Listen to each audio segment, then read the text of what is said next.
Welcome to Hi Exclusive. Today I'm here to speak to Ajay, the man behind Colombo Fashion Week.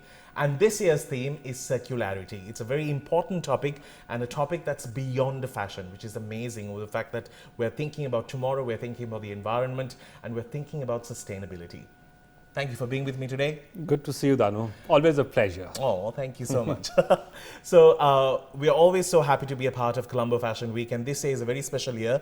It's the new normal, and at the same time, there's a lot of giving back happening on the show. Absolutely. It's a very interesting time for fashion, especially. So industry that is kind of tarnished its image over the years as being one of the most polluting in the world.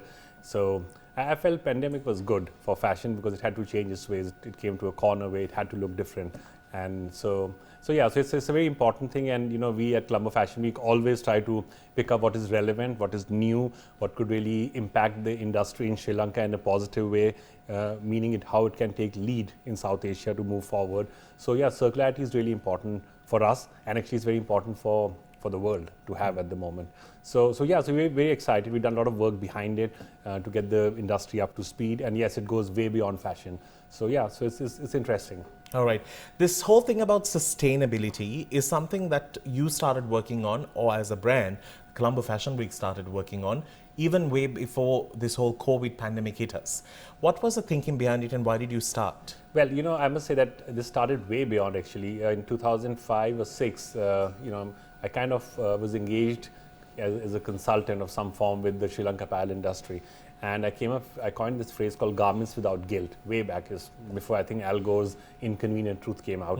And then kind of, it impacted me. I said, wow, I didn't realize that, I'd like kind of dive deep into ethical side of fashion. I realized, wow, there's so much out there that people don't even know about it. So then, we went a little quiet for a while going on. And suddenly, I think mid last decade, 2015, suddenly, melting glaciers and ice caps and global warming came to the forefront, and people started thinking of the environment. And then when I was researching that, I realized that fashion as an industry has hugely contributed to the negative impact. Rivers in China, different parts of the world were flowing blue because of denim, the blue color that they use. So it was such a drastic need for a shift. So a lot of designers started looking at it. So we were very concerned because somehow Sri Lanka in South Asia has a very good name. Well, when I say very good name, is relative to the name in South Asia, right? So we realized that. So it's a little ahead. Yeah, and it's better to maintain that. Better to maintain. Then how can that become a key kind of a differentiator to move forward? So then we started researching more in it from 2015, 16, 17. 18 is when we started pushing it out, and then there was a lot of resistance. People would say too much money involved in doing this, or doesn't make commercial sense, doesn't make this. So there was no like a shift that was happening, right? So that's why I said when the pandemic hit the world, like everyone had to wake up to say, okay, how do we do things differently? So to me, it was like, oh, that's good. That's what we were looking for. Yeah, and now we can jump into that stream and change the whole thing. Yeah. Now, in terms of designers, every year you have given them different challenge, bringing something new to the runway, and asking them to be sustainable and environmentally friendly. Has it been difficult for the designers? Very, very difficult, because going sustainable is like a huge block in front of you. Oh my God, how do I do it? How do I get to it? Who will teach me? So we had to really, make it into baby food, palatable, And even the colors they use have been so environmentally friendly. Absolutely, because, the colors like, hot pink, for example, fuchsia is made out of a dye which takes over 200 years just to dissolve, So a lot of colors are harmful, but we're trying to bring awareness in terms of design process, the kind of fabrics to use, the color to use. So it's an ongoing process, but I'm really happy that with Fashion Week, for last 5 years, we've consistently driven that ideology, that culture. So the young designers who come up, we kind of give them no option, but only to learn that. The senior designers who've been with us for a while, they already have existing businesses, which is the other side. But they all making an amazing effort to come this way, and change their practices. So it's very encouraging to see all that happen now. Amazing. Now let's speak about the emerging designers and also the senior designers, or the designers who have been in or part of the CFW brand for some time. Now we have always been quite eager to see who are the new designers who we are going to see when it comes to the first day.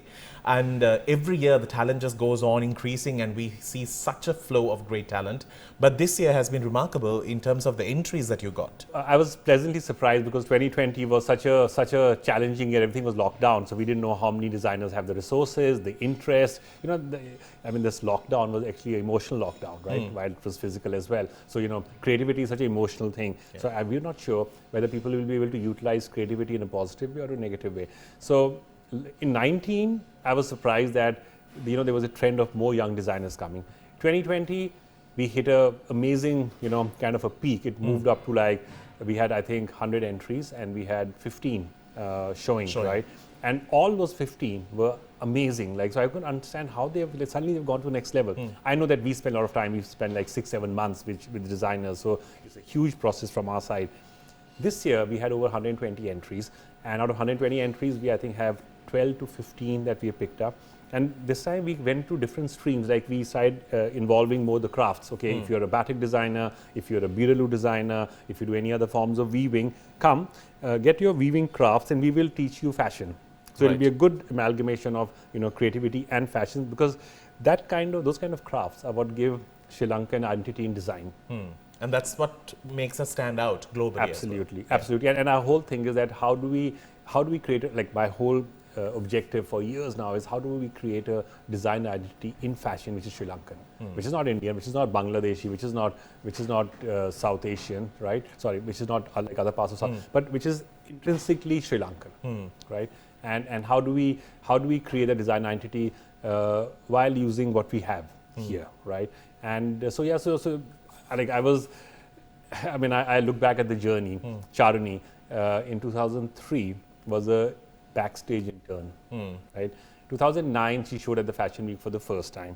Now she's finished her 10 years here. Yeah. So all the designers that you see here were emerging designers at some point. Last year, Demutu and Indy spent they celebrated 10 years. 10 years ago, they were new in our office.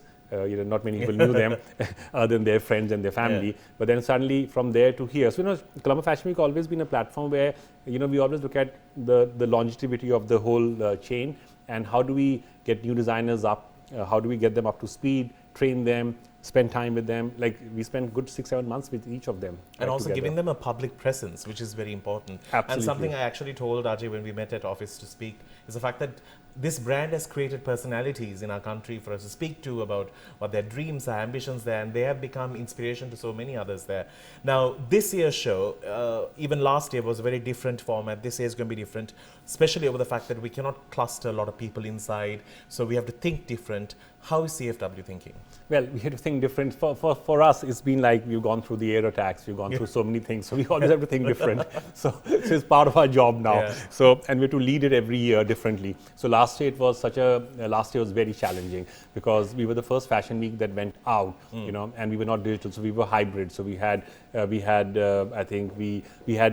maintained responsible standards like Ministry of Health standards, PHS standards. So we got the grouping of, I think, 40% of the normal thing. But then we went completely live, right? So we'll do the same thing. So we're going to maintain what are the protocols. So protocols are very important for us. We're going to maintain that and then go live in the same manner and present fashion in a manner which is where it is relevant and accepted in this new environment.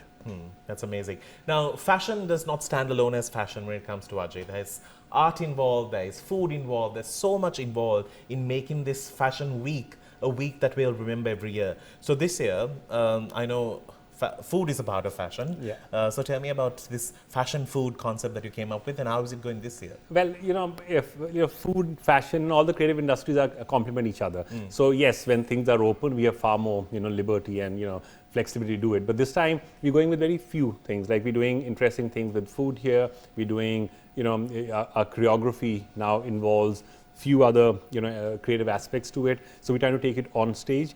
But more, how we challenge ourselves this time is how do we go strong on circularity?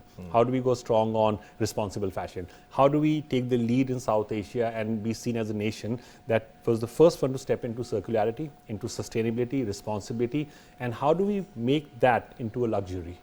Amazing. So that's where we are what we're gunning for this time. Brilliant. So it's a very big day because today is a press con and Ajay is on his way for that as well. Thank you so very much for joining us. And if you want to be a part of Colombo Fashion Week, you could always watch it live streaming. You could be a part of their Facebook or their social media platforms. Hi TV will bring you the highlights of all shows and also the full shows as well.